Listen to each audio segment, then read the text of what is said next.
तो आज हम सुनते हैं कि अपने मन को और अपने जीवन को कैसे एक नई दिशा दें। ज़्यादा करके हम इस बात से दुखी होते हैं कि लोग हमारे बारे में क्या कहते हैं या फिर लोग हमारी बुराई क्यों करते हैं। इस बात से हम ज़्यादा करके हम सभी मनुष्य जीवन में दुखी रहते हैं। लेकिन अगर कोई आपका बुराई करे या आपकी महिमा करे, दोनों में ही हमारा ही फ़ायदा होता है, क्योंकि महिमा करेगा तो वो हमारे आंतरिक शक्ति को एक बढ़ावा मिलता है। अगर कोई बुराई करता है तो हमें सोचना चाहिए कि हो सकता है हमारे अंदर कुछ ऐसी बुराइयां हैं जो बाहर निकल के बाहर आ जाएंगे, जिससे हमारे अंदर और निखार आएगा।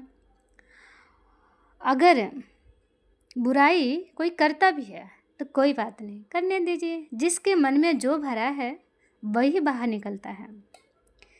तो इसीलिए अपने मन को शांत शीतल रखिए।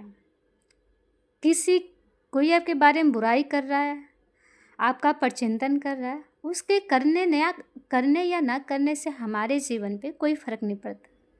फ़र्क तब पड़ता है जब उसे हम अपने मन में धारण करते हैं या उस बात को लेके हम बहुत डिस्टर्ब रहते हैं या मन में उस चीज़ को भर लेते हैं, तब हम बहुत ज़्यादा दुखी होते हैं। तो इस बात का ध्यान रखिए, बुराई वही करता है जो खुद बुरा होता है। तो इसीलिए बुराई करने वालों से दुखी मत होइए, करने दीजिए, क्योंकि कुछ तो लोगों के पास करने के लिए होना चाहिए ना। क्योंकि अच्छे काम तो हम कर सकते हैं, तो बुरे काम वो कर सकते हैं। तो इसीलिए ज़िंदगी को मुस्कुरा के जिए। कोई बुरा करता है या बुराई करता है तो बुराई करने वालों पर ध्यान ना दें, क्योंकि जब उन पर हम ध्यान रखेंगे ना तो हमारा खुद पर और परमात्मा से ध्यान ऑटोमेटिक हट जाएगा।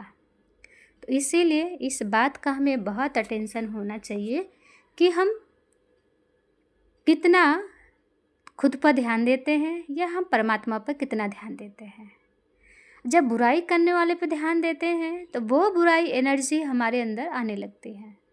तो हमें बुराई ना सुनकर ना देखकर हमें स्वयं के अंदर का परिवर्तन की शक्ति को जागृत करना चाहिए, ताकि हम स्वयं का परिवर्तन करके हम एक स्व उन्नति कर सकें और अपना जीवन सर्वश्रेष्ठ बना सकें।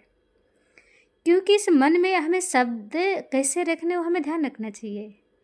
ये मन परमात्मा का दिव्य सौगात है मनुष्य जीवन के लिए। तो इसमें अच्छी अच्छी बातें ही रखिए, क्योंकि ये मन है, डस्टबिन नहीं है कि हम इसमें कचरा भरी ही बातें हम रखें, कचरा ही कचरा रखें ना। इसमें हम परमात्मा की बातें, ज्ञान की बातें, समझ की बातें, भला करने की बातें, कल्याण की बातें, इन सभी को हम रख सकते हैं, जिससे फिर हम खुद का भी कल्याण कर सकते हैं, औरों का भी, अपना भी भला कर सकते हैं, औरों का भी। तीनों बातों का ध्यान रखते हुए हमें इस बात को समझ लेना चाहिए कि बुरा देखन मैं चला, बुरा ना मिलिहा कोई। जो बुरा खुद में देखा, हमसे बुरा ना कोई। तो इसीलिए हमें दूसरों को ना देख करके स्वयं को देखना है और परमात्मा को देखना है। ओके।